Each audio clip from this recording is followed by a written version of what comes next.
8 गुन्हे हे महिला लैंगिक अत्याचाराचे गुन्हे आहेत आणि उर्वरित 3 गुन्हे हे फसवणूक आणि त्याच्यासोबतच अंधश्रद्धा विरोधी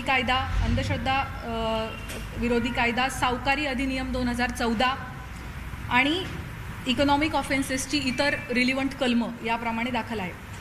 महिला लैंगिक अत्याचाराचे सर्वच्या सर्व 8 गुन्हे आणि फसवणुकीचा 1 गुन्हा असे 9 गुन्हे SITकडे तपासाला आहेत. आजपर्यंतच्या तपासादरम्यान 30पेक्षा अधिक साक्षीदारांकडं आपण विचारपूस केलेली आहे.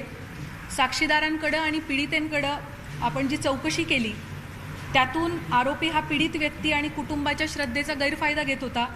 त्यांना भीती दाखवत होता. खडे, चिंचोके, रुद्राक्ष, पूजा विधी इत्यादी गोष्टींच्या माध्यमातून त्यांच्याकडून पैसा उकळत होता. महिलांना स्वतःकडं दैवी शक्ती असल्याचं भासवत होता.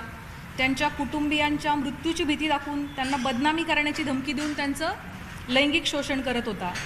त्याच पद्धतीनं ईशान्येश्वर मंदिराच्या परिसरात अंधारामध्ये हातचलाखीनं स्वतःकडे दैवी शक्ती असल्याचं भासवून समाजामध्ये सातत्यानं अंधश्रद्धा पसरवण्याचं कामही करत होता असं आपल्याला निष्पन्न होतंय.